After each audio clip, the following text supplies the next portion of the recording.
அனைவருக்கும் வணக்கம். இன்றைய பதிவு எமோஷனல் பிளாக்மெயில், உணர்வு பூர்வமாக பாதிக்கப்பட வைத்தல். இந்த எமோஷனல் பிளாக்மெயில், உணர்வு பூர்வமாக பாதிக்கப்பட வைத்தல் என்றால் என்ன? அதாவது இந்த உணர்வு பூர்வமாக பாதிக்கப்பட வைத்தல் அப்படின்னா வேறு யாரோ நம்மளை உணர்வு பூர்வமாக பாதிக்க வைக்கிறாங்கன்னு அர்த்தம். அப்போ யார் பாதிக்கப்பட வைக்கிறாங்க அப்படின்னு பார்த்தோன்னா, நாம் அன்றாட வாழ்க்கையில் சந்திக்கக்கூடியதான நபர்கள், மிகவும் நாம் நெருங்கி பழகி இருக்கக்கூடியதான நபர்களால் மட்டுமே ஏற்படும். இந்த எமோஷனல் பிளாக்மெயில் எப்படி இருக்கும் அப்படின்னா, உங்களுக்கு ஒரு பயத்தை தரும். தன்னம்பிக்கையற்ற நிலையில் போய்விடுவீர்கள். உங்களுக்குள்ள ஒரு குற்ற உணர்வு இருந்து கொண்டே இருக்கும். இதுதான் எமோஷனல் பிளாக்மெயில். இதை எப்படி பண்ணுவாங்க, யார் பண்ணுவாங்க அப்படின்னா, உதாரணமாக இந்த விஷயத்தில் மாணவர்கள் பாதிக்கப்படுகிறாங்க அப்படின்னா, பெற்றோர்கள் பாதிக்கப்பட வைக்கலாம், ஆசிரியர்கள் பாதிக்கப்பட வைக்கலாம், நிர்வாகங்கள் பாதிக்கப்பட வைக்கலாம். எடுத்துக்காட்டா, பெற்றோர்கள் சொல்லுவாங்க, நாங்கள் இப்படிலாம் இருக்கணும்னு ஆசைப்பட்டோம், முடியலை, நீயாவது எங்களுக்கு இப்படி இருந்து இப்படி படி, இப்படி செயல்படு, எங்களுக்காக நீ இப்படி செயல்படுன்னு சொல்லுவாங்க. இது உணர்வு பூர்வமாக மாணவர்களுக்குள்ளே ஏற்படக்கூடியதான பாதிப்பு. ரெண்டாவது, வேறு யாரெல்லாம் பாதிக்கப்படுறாங்க? அனைவரும் பாதிக்கப்படுறாங்க.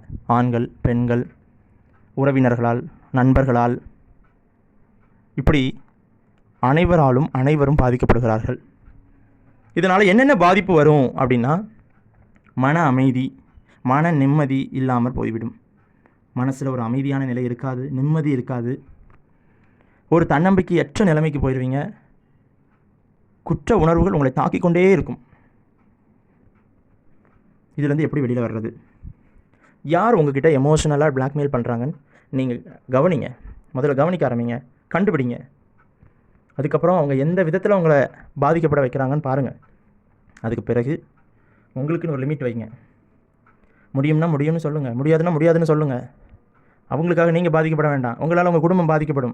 உங்கள் குடும்பத்தால் உங்களோட உறவினர்கள் பாதிக்கப்படுவாங்க, அறிமுகமானவர்கள் பாதிக்கப்படுவாங்க. ஒரு நபருக்காக அனைவருடைய வாழ்க்கையிலும் பாதிப்பு வரும். தயவு செய்து அன்பர்களே, இந்த விஷயத்தில் கவனமாக செயல்படுங்கள். இதிலேருந்து வெளியில் வரணும்னா கவனிங்க, கண்டுபிடிங்க. உங்களுக்குன்னு ஒரு வரம்பு வச்சுக்கோங்க, லிமிட் செட் பண்ணுங்கள். செய்யக்கூடிய விஷயத்தை மட்டும் செய்யுங்க. அவங்க பழகிட்டாங்க, தெரிஞ்சவங்க சொல்லிட்டாங்கங்கிறதுக்காக நீங்கள் எல்லா விஷயத்தையும் அவங்களுக்கு நீங்கள் செய்யணும்னு கட்டாயம் கிடையாது. இந்த எமோஷனல் பிளாக்மெயிலிருந்து வெளியில் வர்றதுக்காக நீங்கள் எல்லா முயற்சியும் எடுங்க. ரொம்ப நெருங்கியவர்களால் இந்த பாதிப்பு வரும்போது நம்மளால் தாங்கிக்கிட முடியாது தான். ஆனால் படிப்படியாக இதிலிருந்து நீங்கள் வெளிவரலாம்.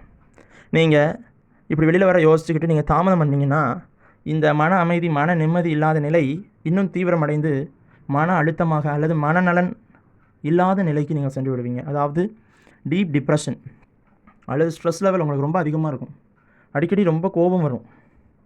ரொம்ப நெருங்கினவங்களாலேயே பாதிப்பு அதிகமாக வரும்போது நம்மளால் தன்னிலையில் நம்மளால் செயல்பட முடியாது. இந்த விஷயங்களை நீங்கள் கருத்தில் கொண்டு எமோஷனல் பிளாக்மெயிலில் இருந்து தப்பிச்சுக்கோங்க. உங்கள் வாழ்க்கை நிம்மதியான நிலையை நோக்கி அடையும் என்பதை இந்த டைம் ஃபார் பீஸ் சேனல் வழியாக உங்களுக்கு தெரிவித்துக் கொள்கிறோம். நன்றி.